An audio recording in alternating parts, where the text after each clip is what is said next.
You're up to 5 dunks. This is now officially your most ever. Are you actually getting younger? No, I mean, not literally, but I think, just putting in those late night hours and just getting as healthy as I can and getting better in the season. That's always the goal. I know some of my peers or some of the past players have talked about how difficult it can be to get better during the season, but the way technology is, the way we have recovery tools and resources, I think it's possible. And again, it just goes back to the work that no one sees. So I'm grateful I could get on that rim a little bit and break a career high. I think you guys have been wondering what would happen when the shots finally started falling. You said we were wondering, or I think you guys have actually been saying in recent days, what's going to happen when the shots start falling. So what does this team look like now on a night like this when the shots are falling? looks great. Looks great. Knowing that our dribble penetration, touching the paint, creates other opportunities for all of us, and we're getting wide open shots and rhythm shots, and I think when those start to fall, we're even tougher team to beat. We attack the rim pretty well, but when that perimeter shot is falling, we're able to make defenses play us a little bit higher on the three-point line. They start doubling us. They start getting the ball out of me and Luka's hands, then that creates other opportunities for other guys to get open shots and get baskets. Kyrie, it seemed like things were done in increments here. Luka got off, in that second quarter. Then the third quarter, you came in and threw a few punches. At one point, PJ, doing this thing. Yeah. And then, of course, Tim coming off the bench, add more punches, more knockout blows. Can you talk about that type of rhythm when it just flows from one player to the next player and everything just works beautifully? Yeah, I think that's a true testament to the selflessness we have here. Just the mentality going into every game, knowing that we're ready to deal with all the punches that teams throw at us, and we feel like we have the resolve, we have the perseverance, and we also have the IQ, and we communicate very well, and we're getting better at that in that area. So when teams start throwing adjustments at us, I think you're seeing a high-level chess match, quality chess match against other coaches and other players, and when it's working for us and we're able to fire on all cylinders where guys are coming off the bench or our starters are getting easy baskets in transition or guys are getting into their ISO situations and being highly efficient, we just want to continue to feed that with good energy and encouragement. So you're seeing selflessness, encouragement, and also a will to win your matchup. Kyrie, just talk about the level of shot making tonight and what it kind of does for the vibe of the team, especially knowing that you're going to face this team on Friday. Mm-hmm. And then also, do you guys feel like you guys are peaking at the right times, 9-1 out of your last 10 games? Yeah, I think we don't take for granted how well we've been playing. We're not satisfied because of just where we are positioning-wise. We know it's at stake. We've been having that conversation pretty diligently. And what was your first question? Just shot making tonight. Oh yeah, the shot making, man. When guys are making those tough shots and you can see it's just a nice move or something, a quality of a possession, you can see what that does for our group. We get hyped for each other. We're all big fans of each other. I think that's the most beautiful thing.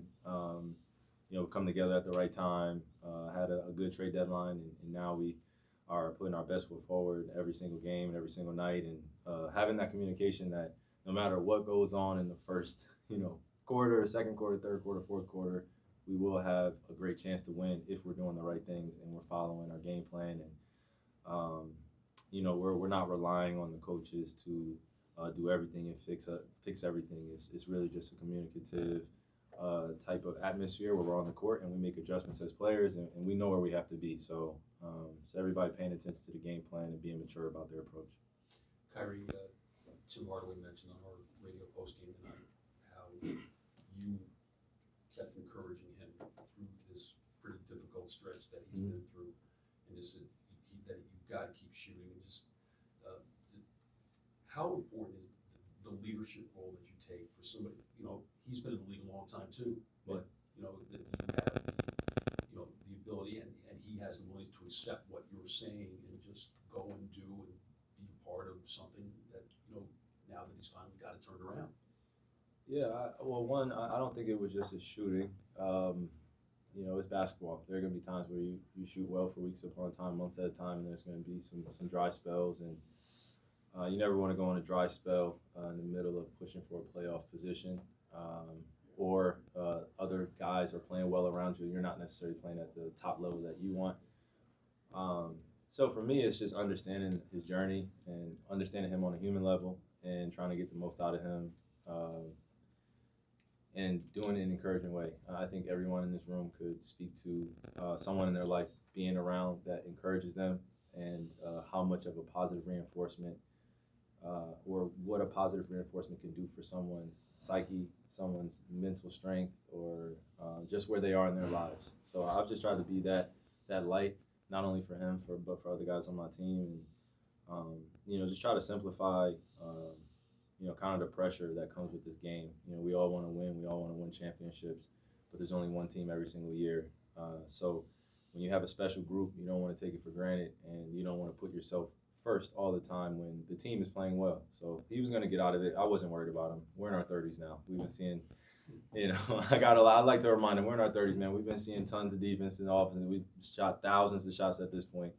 We have to be some of the mature guys on the team with our approach and how we handle failure and how we handle not making shots and how we handle when things aren't going your way. That's the true testament of character when people are judging you. So. It's not easy to hold a team like the Kings under 100 points. What stood out to you about the defensive execution today? I think just us paying attention to details and also kind of having a respect for who the Kings are.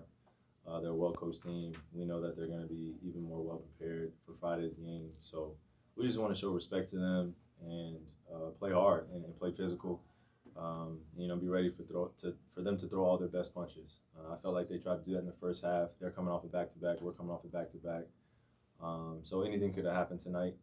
We luckily came out more fortunate enough to come out and earn the win. But Friday, we just know what it's going to be like. They get 2-3 days of rest. Or I'm not sure if they play in between, but they're okay. Yeah, so getting ready for even more invigorating matchup, exciting matchup. So I'm looking forward to that. Yeah, Kyrie. So there's a very new and hot topic just pop up in a Chinese social media platform. Right. It's a discussion group. So it says like why Kyrie performing better and more efficiently with Mavericks. So can you comment on that? And also, do you have any plan to visit China this summer? Yeah, I'm definitely going back to China, and I think the phrase that I have to say back to that is probably it's got to be a shoot, man. It's got to be a shoot. All right, thanks, guys. Just trying to plug the shoot.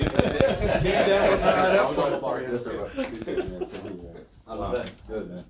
Good. Peaceful. Yeah. Peaceful.